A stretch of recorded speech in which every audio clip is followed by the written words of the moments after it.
গতকাল গিয়েছিলাম Ruchita hotel and রেস্টুরেন্টে। তাদের এখানকার যে চিকেন মাসালাটা আছে এটা নাকি খুব ভাইরাল এবং এটা খাইতে নাকি বেশ মজা। তো আমিও দেরি না করে তাদের এখানে এটা ট্রাই করার জন্য চলে গেলাম যে এখানকার এই মাসালা চিকেনটা অ্যাকচুয়ালি খেতে কেমন লাগে। এবং এই মাসালা চিকেনের দামটাও কিন্তু খুব রিজনেবল। এক পিস অর্থাৎ একটা কোয়ার্টারের দাম হচ্ছে 130 টাকা এবং সাথে কিন্তু আছে নান রুটি বা পরোটা, চাইলে আপনি পরোটাও নিতে পারেন। তো আমি নান রুটিটা এখান থেকে নিয়ে নিয়েছিলাম এবং এটা যে দেখতে বেশ মুখরোচক, জিভে জল আসার মতো, এবং এটা ফ্রাইড করে আপনাকে দেবে এবং তারপরে সেটা পুরোটা প্রসেসের মাধ্যমে আপনাকে এটা মূলত বলতে গেলে চিকেন চাপের মতোই, বাট তারা বলে যে চিকেন মশালা।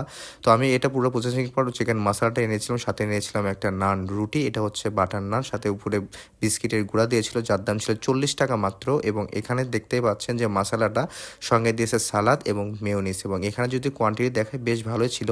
আর যদি টেস্টের কথা বলি, এটা খাইতে বেশ দারুণ লেগেছে আমার কাছে। একটু স্পাইসি ভাবটা বেশিই ছিল, যেটা খাইতে অসাধারণ লেগেছে। এবং এখানকার থেকে যে নানটা নিয়েছিলাম, পারফেক্ট একটা নান ছিল, এটা একদম সফট ছিল, যতটুকু মোটা হওয়ার কথা নানটা ঠিক ততটুকুই ছিল। এবং এটা এই মশলা দিয়ে খাইতে দারুণ লেগেছে আমার কাছে, সাথে এই মিউনিস দিয়ে খাইতেও অনেক মজা লেগেছে।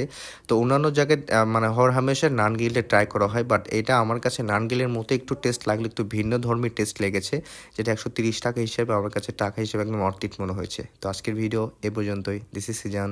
আসসালামু আলাইকুম।